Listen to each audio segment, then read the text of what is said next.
اور میرے سامنے آپ کو میں بتاؤں کہ میں اسی طرح انفارمیشن منسٹر تھی اور یوسف رضا گیلانی پرائم منسٹر تھے، اور اسامہ بن لادن کا واقعہ ہوا تھا، پوری دنیا میں انٹرنیشنل میڈیا میں اور اوورآل پاکستان کی ایک سبکی ہو رہی تھی، اور کوئی ایک ادارہ بھی دوسرے کے ساتھ آن بورڈ نہیں تھا، سب کا موقف ڈیفرنٹ تھا۔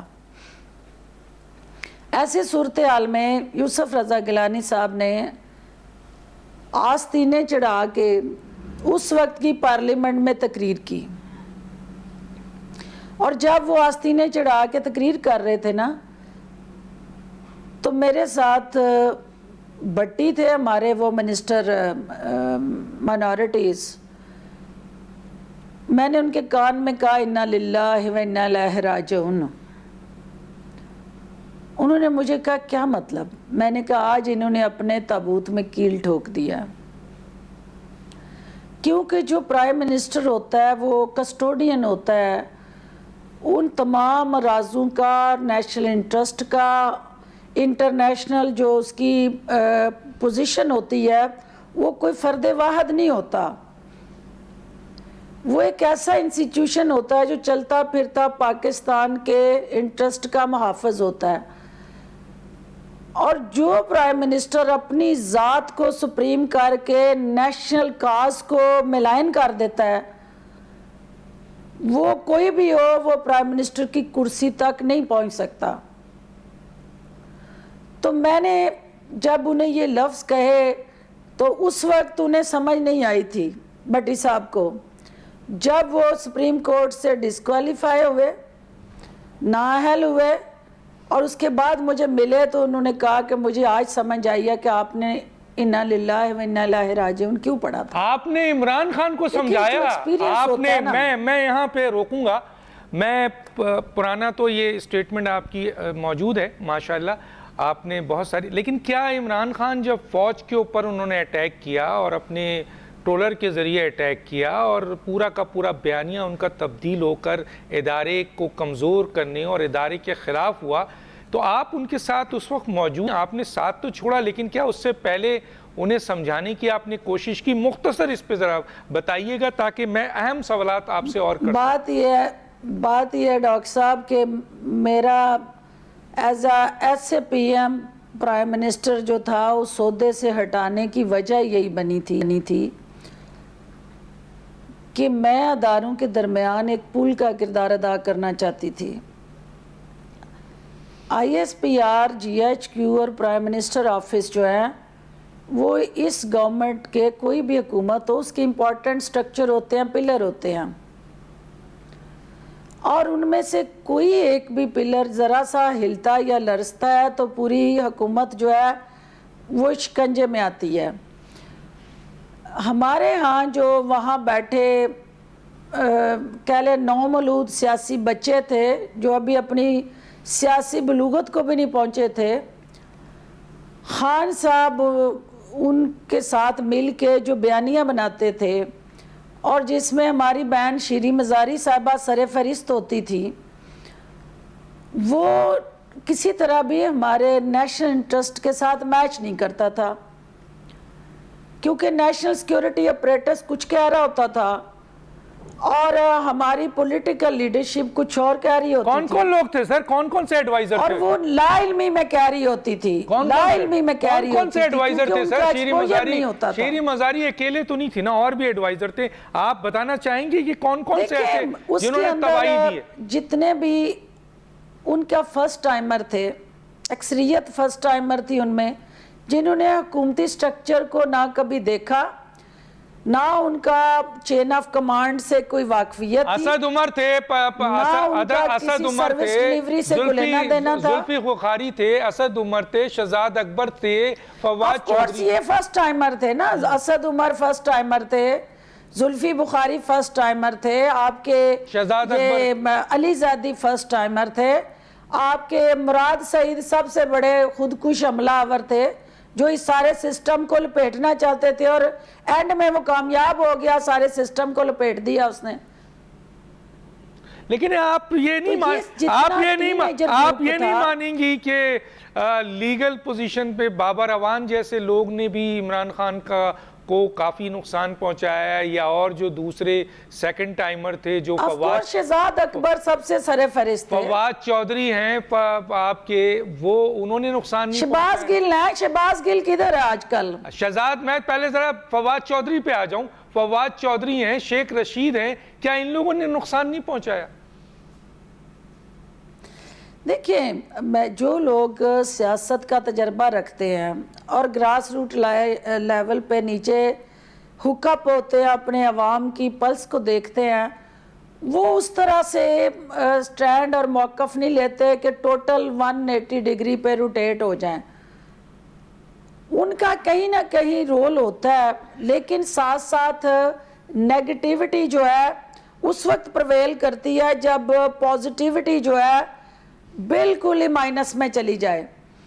آپ نے ایک بات آپ نے کسی جگہ کوٹ کیا ہے، پوزیٹیو جو سوچ والے لوگ تھے وہ سائیڈ پہ ہو جاتے تھے اور وہ وکٹم بن جاتے تھے. ٹھیک ہے، آپ نے ایک جگہ کہا ہے کہ عمران خان کی تباہی میں بشرا بی بی کا بہت بڑا کردار ہے.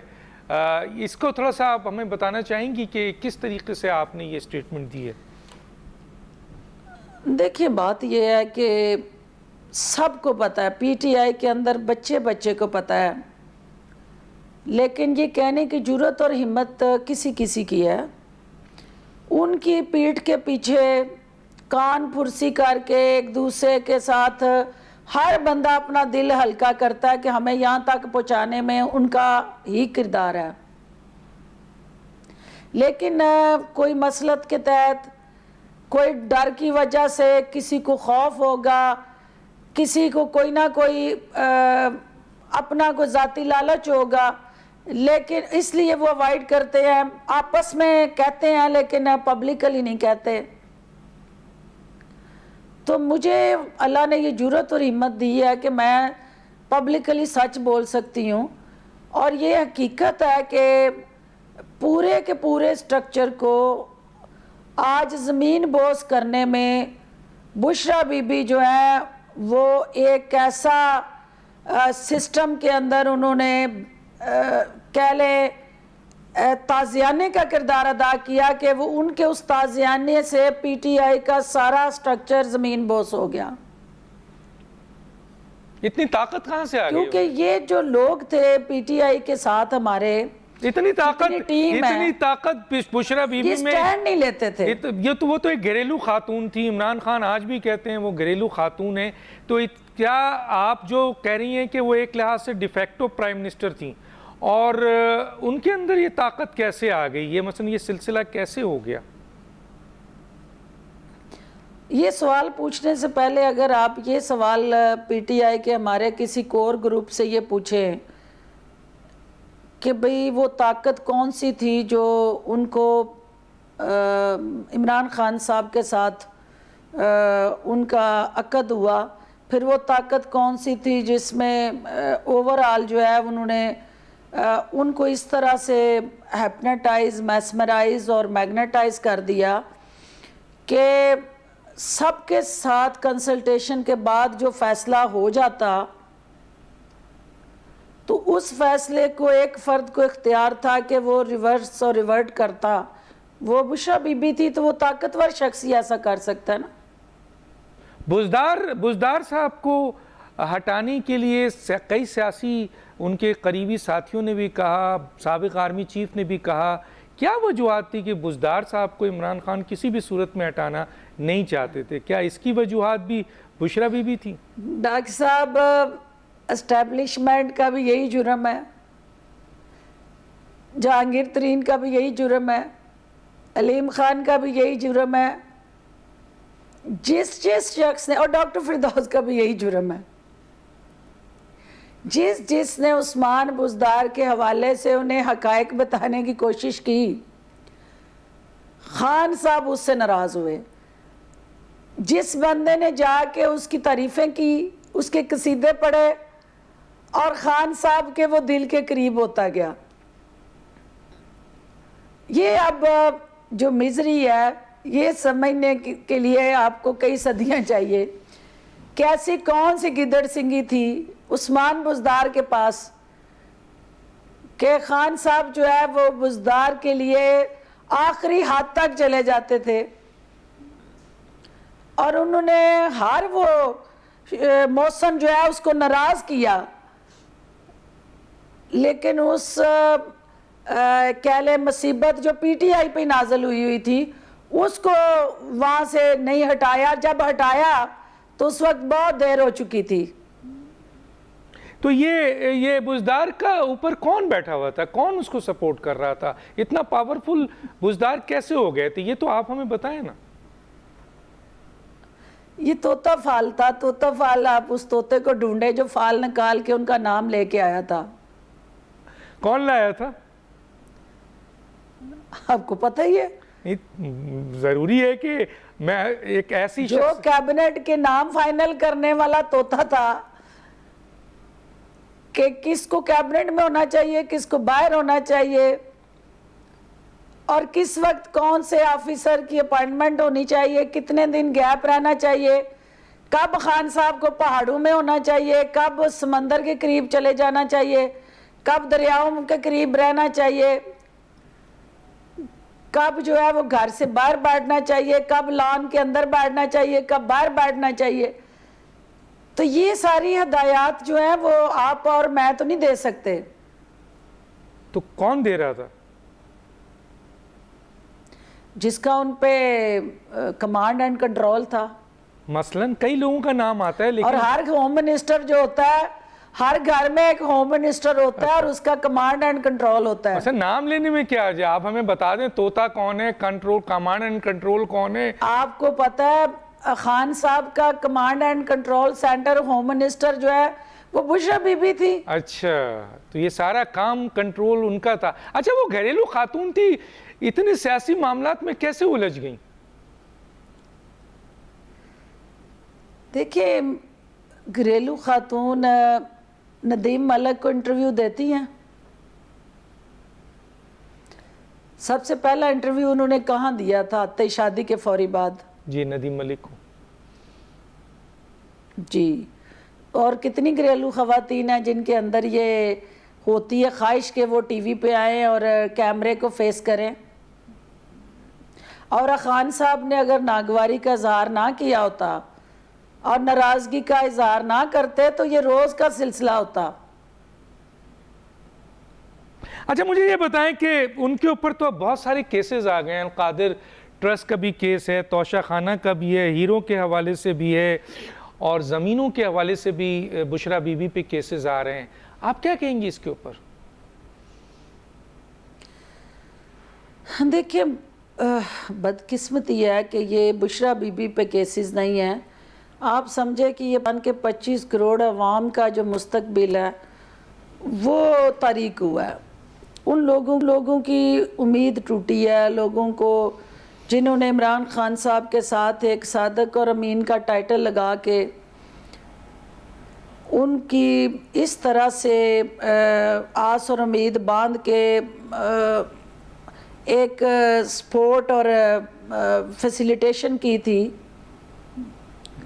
کہ یہ پاکستان کو بدلیں گے. تو یہ کتنا طاقتور کمانڈ اینڈ کنٹرول سینٹر ہے، اور ہوم منسٹر تھا ان کے گھر میں بیٹھا کہ جس خان صاحب نے، جس عمران خان نے پاکستان کو بدلنا تھا، سسٹم کو بدلنا تھا،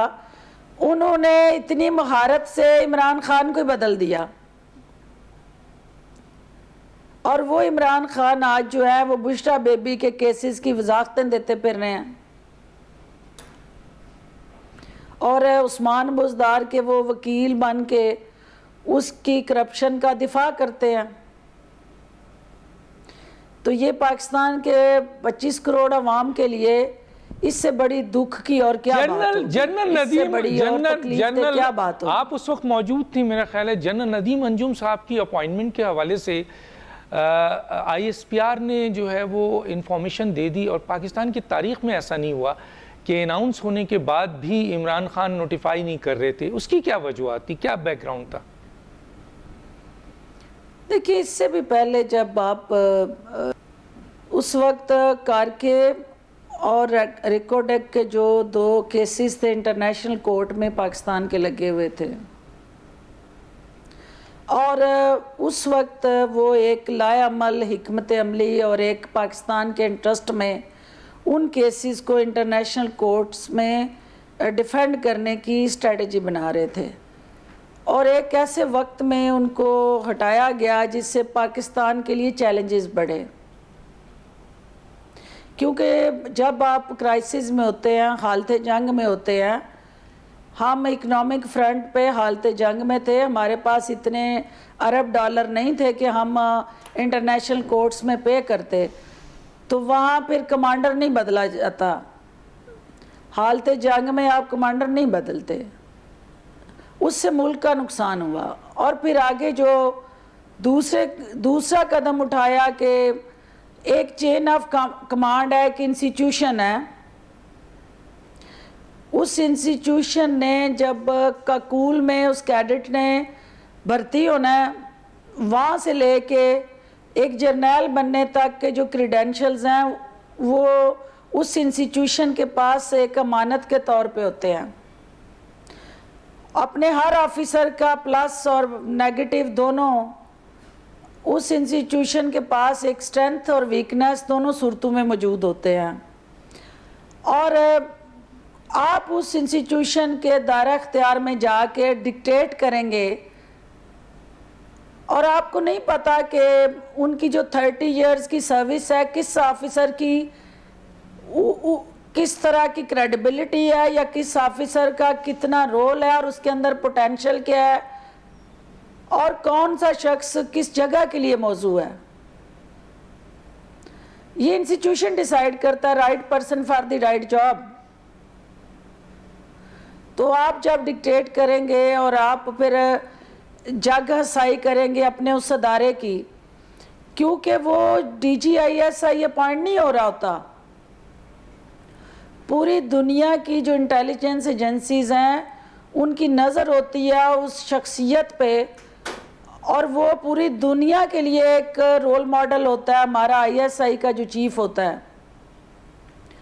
اور آپ اس کی تصدیق کریں گے اور پھر دنیا میں تماشا لگائیں گے، اور باقی دنیا کی ایجنسیز جو ہیں وہ تالیاں بجائیں گی، راہ جو ہے وہ شادمانے بجائے گی، موساد جو ہے وہ طبلے بجائے گی، اور MI6 سمیت پوری دنیا کی جتنی ایجنسیز ہیں بانسری بجائے وہ گہری نظر سے پاکستان کو دیکھیں۔ جی ڈاکٹر صاحبہ یہاں روکتا ہوں آپ کو، ایک چھوٹا سا بریک، ناظرین پھر واپس آتے ہیں۔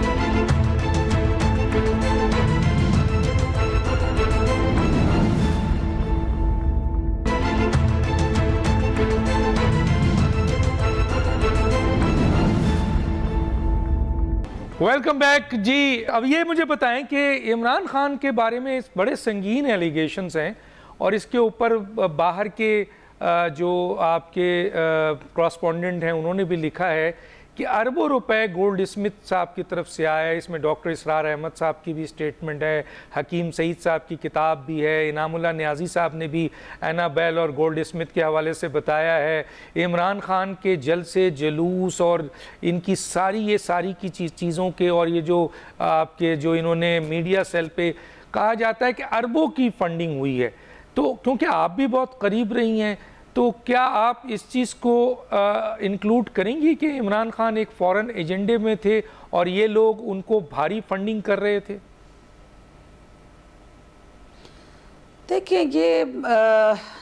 ڈیٹیل سے اس پہ تو میں کوئی کمنٹ اس لیے نہیں کروں گی کہ میں صرف جو میرے ارد گرد ہو رہا تھا میں وہی دیکھ رہی تھی، اس کے پس پردہ کیا تانے بانے تھے اس پہ میں کوئی کمنٹ نہیں کر سکتی۔ ہاں اتنا ضرور کہوں گی کہ جو بیانیہ دیا گیا کہ جو امریکہ کا یار ہے وہ غدار ہے، اور ہمارے معصوم لوگوں کے ذہنوں کے ساتھ کھیلا گیا کہ غلامی نامنظور، کیا ہم غلام ہیں، ایسے سلوگن لگا کے لوگوں کو جو ان کے جذبات تھے، احساسات تھے، ہمیں اسکول لائف سے سب کو فلسطین ہو، آپ کا کشمیر ہو، دنیا میں جہاں بھی بے گناہ مسلمانوں کا لہو بہا ہے، پاکستان کے نوجوان اور اسکولوں کے اندر بچے جو ہیں اور خصوصاً ہر وہ مذہبی طبقہ جو ہے اس نے ایک ہی نعرہ لگایا کہ امریکہ کا جو یار ہے وہ غدار ہے۔ خان صاحب نے بڑی باریک بینی اور بڑی کہہ لیں ایک فہم و فراست سے اس نعرے کو زندہ کیا اور اپنے سیاسی پلیٹ فارم پہ استعمال کیا۔ عمران خان صاحب نے انہوں نے دیکھا کہ لوگ جو ہیں اب ان کو اس سٹیج پہ لے آئے ہیں کہ ان کی پاپولیرٹی جو ہے وہ آسمانوں کو چھونے لگ گئی ہے، تو پھر انہیں احساس ہوا کہ اب ہمیں وہ اصل جو حکمران ہیں ان کے ساتھ کوئی لائن اپ کرنا پڑے گا۔ اور انہوں نے پھر رات کی تاریکی میں آپ نے دیکھا کہ فواد چودھری کے گھر امریکن ایمبیسڈر جو ہے وہ تشریف لاتے ہیں، اور پھر آپ نے دیکھا کہ کس طرح سے وہ امریکن تھنک ٹینک کے لوگ جو ہیں وہ بنی گالا اور پھر زمان پاک کے طواف کرتے ہیں، اور کس طرح سے پھر وہ سارا بیانیہ جو ہے وہ ہوا میں تحلیل ہوا، اور پھر یہ کہا گیا کہ اب امریکہ نے نہیں، یہ تو ہمارے آرمی کے جرنیلوں نے میرے خلاف سازش کی ہے۔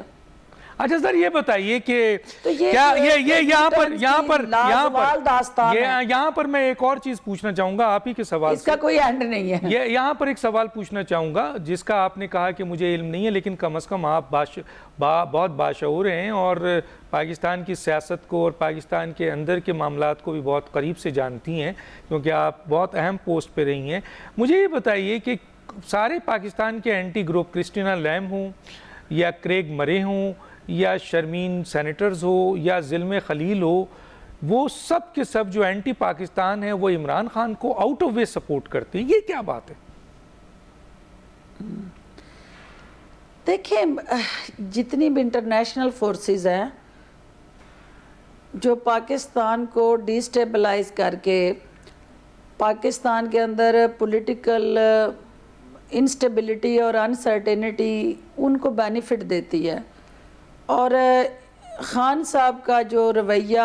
جس طرح سے جارحانہ رہا ہے اور الٹیمیٹلی جس طرح سے انہوں نے ایک انتہا پسندی کی سیاست کی اور شدت پسندی کو سیاست میں فروغ دیا، تو یہ پاکستان کے مفاد کو کمزور کرنے کے لیے ایک ایسا رویہ تھا، ایک ایسا عمل تھا کہ جس سے جو بین الاقوامی قوتیں ہیں ان کا ایجنڈا پورا ہوتا ہے۔ اچھا یہ مجھے بتائیں کہ تحریک طالبان پاکستان کے کئی جو سزا یافتہ بڑے دہشت گرد تھے عمران خان کے دور میں رہا ہوئے، اور 40,000 جنگجوؤں کو آباد کرنے کی کوشش بھی کی عمران خان نے، اس پر کیا کہیں گی آپ؟ دیکھیے میں طالبان کی ہٹ لسٹ پہ رہی ہوں، اور آپ کو پتہ ہے کہ جس وقت اسامہ بن لادن کی یہاں پہ جو ہے برآمدگی ہوئی تھی تو میں اس وقت انفارمیشن منسٹر تھی، اور جو اس کے بعد لسٹ طالبان سے برآمد ہوئی اور جو پکڑے گئے لوگ تو ان کے پاس سے میرا 9واں نمبر تھا اس لسٹ میں، تو میں شروع سے اس مائنڈ سیٹ کو چیلنج کرتی رہی، اور میں اس لیے کرتی رہی کہ جو پاکستان کا دشمن ہے وہ میرا دشمن ہے، مجھے کسی سے ذاتی عداوت نہیں ہے، اور جو پاکستان کے انٹرسٹ کو کرش کرے گا کسی صورت بھی وہ پاکستان کا دوست نہیں ہو سکتا۔ اور 80,000 سے زائد جو ہمارے بے گناہ لوگوں کی جانیں گئیں، اور جس طرح سے سیکیورٹی فورسز اور سیولین پاپولیشن سے لے کے ہر ادارے نے قربانی دی اور یہ امن بحال ہوا، تو یہ ایک انتہائی تکلیف دہ بات ہے کہ انہی طالبان کو اگر ہم نے جو GHQ کے حملے میں انوالو تھے، جن کو سزائیں ہو رہی تھیں، ان کو ہم نے ایگزٹ اسٹریٹجی دی، اور پاکستان کے امن کے ساتھ اگر وہ لوگ کھیلتے ہیں تو الٹیمیٹلی پھر یہ ایک لمحہ فکری ہے ہم سب کے لیے کہ اس کے پیچھے پس پردہ کیا عزائم تھے اور کیوں ایسا ہوا، اس کی تحقیقات ہونی چاہیے۔ جی ڈاکٹر صاحبہ یہاں روکتا ہوں آپ کو، ایک چھوٹا سا بریک، ناظرین پھر واپس آتے ہیں۔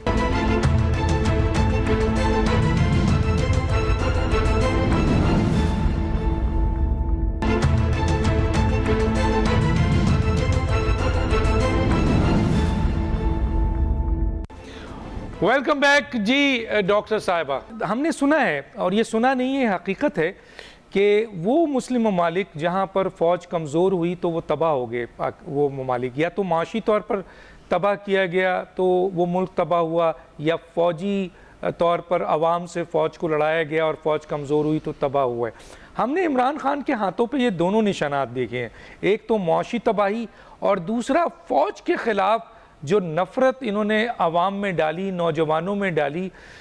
اس کا کیا مقاصد تھا؟ مثلا وہ کیوں فوج کے خلاف نفرت تھی؟ ان کے اندر انڈیویجول کے خلاف تو سمجھ میں آتا ہے, لیکن اوور آل فوج کے خلاف ان کے دماغ میں جو نفرت تھی. ڈاکٹر صاحب دیکھیے میں عمران خان صاحب کو جتنا قریب سے دیکھا اور جانتی ہوں, ان کو جو ان کے ارد گرد کچھ لوگ ایسے تھے کہ جن کو افواج پاکستان سے کوئی تکلیف تھی, اور وہ ایک ایسا بیانیہ اور ایک ایسا کنسسٹنٹ رویہ اور اسٹریٹجی بنائے رکھتے تھے کہ جس کی بیس پہ آپ کو جو ہے وہ غلط فہمیاں, کنفرنٹریشن اور وہ انسٹیٹیوشنل گیپ جو ہیں وہ اور زیادہ نمایاں ہوتے گئے. جو آپ نے بات کی کہ انڈیا کی یا اوورآل پاکستان مخالفین کی, تو دیکھیے ہندوستان کا نمبر 1 ایجنڈا تھا کہ ہماری جو افواج پاکستان ہیں ان کے حوصلوں کو پست کیا جائے اور عوام اور فوج کے درمیان فاصلے اور خلیج بڑھائی جائے. وہ 75-76 سال میں وہ کامیاب نہ ہو سکا, اور عمران خان صاحب نے صرف اپنے سیاسی مفادات کے لیے اپنے ان نوجوانوں کو, جب جنرل سرفراز ستار کے شہادت کے وقت پی ٹی آئی نے جو ٹویٹ کیے,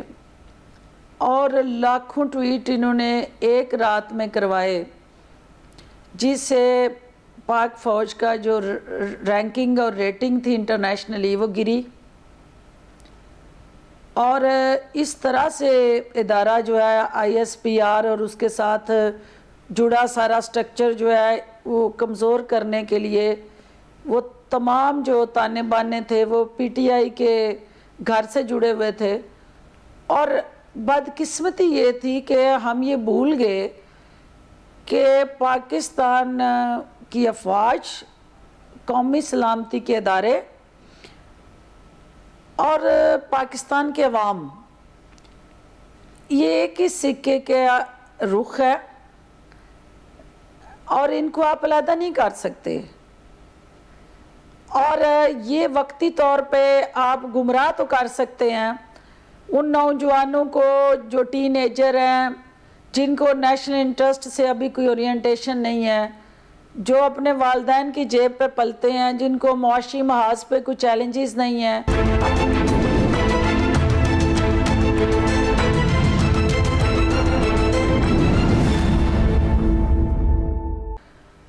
تو وہ بچے جو ہیں وہ کرسمیٹک پرسنالٹی کے پیچھے کھڑے ہو کے لا علمی میں کوئی ایسا سلوگن اور نعرہ تو لگا سکتے ہیں, لیکن ان کے دلوں سے افواج پاکستان کی محبت جو ہے وہ نکالی نہیں جا سکتی. سر یہ عمران خان صاحب نے بہت سارے گناہ کیے لوگ کہتے ہیں, اور جس کا ذکر آپ بھی سامنے لا رہی ہیں, لیکن اس 2 گناہ کے بارے میں کہا جاتا ہے کہ یہ قابل معافی نہیں ہے. آپ کس حد تک متفق ہیں؟ ایک یہ کہ انہوں نے اخلاقیات تباہ کر دی لوگوں کی, اور دوسرا یہ کہ عوام میں تقسیم پیدا کر دیا. آپ کیسے دیکھتی ہیں اس کو؟ دیکھیے ہمارا ہمیشہ فخر رہا ہے پاکستان کا کہ ہماری سوشو کلچرل ریلیجیس ویلیوز جو ہیں ہمارے لیے ایک سب سے بڑا اثاثہ رہی ہیں, اور بدقسمتی سے یہ تینوں جو ہیں اس کے اندر جس تیزی سے ڈیٹوریشن ہوئی ہے, اور جس طرح سے بڑے چھوٹے کی جو تمیز تھی وہ ختم ہوئی. اختلاف رائے رکھنا جمہوریت کا حسن ہے, لیکن اس سے اختلاف رائے کو جس طرح ذاتی عداوت میں بدل کے پولرائزیشن ہوئی ہے وہ ایک تکلیف دہ عمل ہے. عمران خان صاحب نے ابھی جب بھی ان کے یہ کیا مائنڈ سیٹ تھا کہ جو بھی جیل جا رہا ہے، ہم نے بہت ساری سیاسی جماعتوں کو سنا، آپ نے بڑا اسٹیٹمنٹ بھی دیا ہے، آپ بھی سیاسی جماعتیں، کئی لوگ جیل گئے ہیں، ہم نے سیاسی جماعتوں کے لیڈر سے، ایون سیکنڈ اینڈ تھرڈ لیڈروں سے یہ نہیں سنا کہ جناب سیکورٹی فورسز یا جیلوں میں جو ہے جنسی تشدد کیا جاتا ہے۔ یہاں پر علی امین گنڈاپور گئے، شہباز گل گئے، فواد چودھری گئے، اعظم سواتی گئے، عمران خان نے ایک ہی نعرہ اٹھایا کہ ان کے ساتھ جنسی تشدد کیا جا رہا ہے۔ اب جو خواتین عمران خان کے بیانیے پہ اس جگہ پہنچی ہیں کہ انہوں نے دہشت گردی کی اور اب وہ جیل میں ہیں، عمران خان مسلسل میڈیا کے ذریعے، اپنے انٹرویو کے ذریعے، اپنے ٹویٹ کے ذریعے، اپنے لوگوں کے ذریعے یہ باور کرا رہے ہیں کہ پاکستان کے جیلوں میں عورتوں کے ساتھ جنسی تشدد کیا جا رہا ہے۔ اس کے اوپر آپ کیا کہیں گی؟ کیا مقاصد ہیں ان کے؟ دیکھیں، یہ ایک اور پاکستان کو بدنام کرنے کی کوشش ہے۔ وہ بچیاں ہماری جو لا علمی میں یا دانستہ یا غیر دانستہ یہ کورٹس فیصلہ کریں گی کہ وہ کس حد تک ان جرائم میں ملوث ہیں، لیکن ان کی زندگیوں سے انہوں نے ایک دفعہ پھر کھیلا، اور جب اس طرح کی آپ سٹیٹمنٹ دے دیتے ہیں خواتین کے حوالے سے کہ بھئی ان کے ساتھ جو ہے جیل میں جنسی تشدد ہوا یا ریپ ہوا، یا تو وہ لاکھ اب وضاحتیں دیتی رہیں کہ نہیں یہ ایسا نہیں تھا، ایسا نہیں تھا۔ ہمارے معاشرے کی نظریں جو ہیں وہ انہیں اپنے انداز سے دیکھیں گی، اور کسی بھی خاتون کے لیے اس سے بڑی تکلیف کی بات کوئی نہیں ہے کہ کوئی اس کے کردار کے حوالے سے جو ہے وہ منفی سوچ کے ساتھ اس کی طنزیہ نظریں جو ہے اس کا سامنا کریں۔ تو یہ ہمیں سوچنا پڑے گا عمران خان صاحب کو، ان کا جو ہے وہ کون ہے اس وقت ایڈوائزر جو اس حد تک گر گیا ہے ان کو یہ باتیں بتانے میں کہ بھئی آپ قوم کی بچیوں کو بھی آپ اس طرح سے انٹرنیشنل میڈیا کے سامنے ایکسپوز کر دیں اور اپنی قوم کی بچیوں کی عزت جو ہے اس کو بھی داؤ پہ لگا دیں۔ نہیں، بات صرف عزت کی نہیں ہو رہی ہے نا، بات عزت کی نہیں ہو رہی ہے، بات صرف عزت کی نہیں ہو رہی ہے، وہ ان خواتین کی تو عزت ظاہر ہے پوری دنیا میں آپ تباہ کر رہے ہیں، لیکن آپ ایک اور مقصد بھی حاصل کر رہے ہیں، اور وہ اٹیک ہے پاکستان کی سیکیورٹی فورسز پہ، پاکستان کی فوج پہ، دیکھیں اور اس کو جوڑ رہے ہیں آپ بنگلہ دیش سے، اس کو آپ بنگلہ دیش سے جوڑ رہے ہیں۔ جو مہذب دنیا ڈاکٹر صاحب ان کے لیے یہ وومن ہراسمنٹ ہو یا سیکشول اسالٹ ہو یا ریپ ہو، اور یا طاقتور کوئی جو ہے زبردستی کسی کو یرغمال بنا کے اس قسم کا کوئی جنسی تشدد کرنے کی جو سوچ ہے، اس کی دنیا میں قومیں ہیں وہ مذمت کرتی ہیں، اور بڑا کرائم کوئی نہیں ہے۔ تو جب یہ دیکھا گیا کہ ہمیں کہیں سے، کیونکہ مسلم امہ کے وہ اپنے آپ کو سب سے بڑے لیڈر مانتے تھے، اور کوئی ایک مسلم امہ کے لیڈر نے ان کے لیے آواز نہیں اٹھائی، اب انہوں نے سوچا کہ مغرب کا جو ویک پوائنٹ ہے اس کی طرف منہ کیا جائے، اور مغرب کا ویک پوائنٹ جو ہے وہ ہیومن رائٹس ہیں، وومن رائٹس ہیں، اور اوورآل جو ہے وہ آپ کے بیسک ہیومن رائٹس کے ساتھ جڑا یہ جو سیکشول اسالٹ ہے، یہ سب سے بڑا کرائم ہے۔ تو انہوں نے ان کی نفس کے سے کھیلنے کی کوشش کی، اور وہ بھول گئے کہ اس سے پاکستان کا تشخص، وقار، اور جو پاکستان کی عزت ہے، آپ کے نیشنل سیکیورٹی اپریٹس کا ایک دنیا میں جو وقار ہے، وہ بھی آپ نے داؤ پہ لگانے کی کوشش کی ہے۔ آپ کی گفتگو میں بعض اوقات ایسا لگتا ہے کہ آپ عمران خان کو بیل آؤٹ دیتی ہیں، بیل آؤٹ سے ہے کہ ایڈوائزر، یا انہوں نے اس مقصد کو استعمال کرنے کی کوشش کی، وہ بھول گئے، ان کو سمجھ نہیں آیا؟ کیا آپ سمجھتی ہیں کہ عمران خان صاحب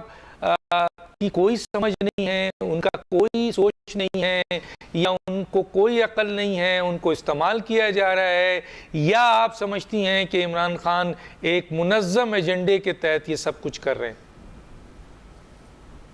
یہ $1,000,000 کویسچن ہے. جس وقت مجھے اس کا جواب ملا میں آپ کو ضرور اس کا جواب دوں گی، کیونکہ 5 سال میں مجھے اس کا خود جواب نہیں ملا.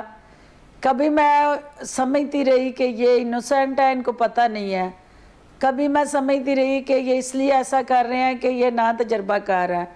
کبھی میں سمجھتی رہی کہ یہ چونکہ سیاسی کلچر کا حصہ نہیں رہے تو اس لیے لا علم ہے. لیکن کبھی میں سمجھتے رہے کہ یہ سب ہم سب کو بیوقوف بنا کے تو یہ اپنے مقاصد کو حاصل کرنا چاہتے ہیں. تو میں خود ابھی تک اس کنفیوژن کا شکار ہوں کہ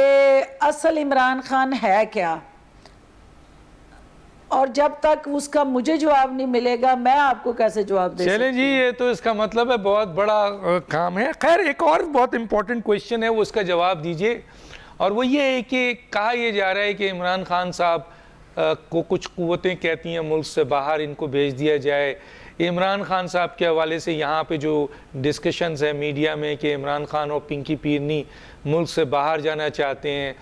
سوال یہ ہے کہ جانا چاہتے ہیں نہیں جانا چاہتے ہیں. عمران خان بظاہر تو وہ بات کرتے ہیں سامنے جو مکمل جھوٹ ہوتی ہے، بالکل ٹرن ہوتا ہے،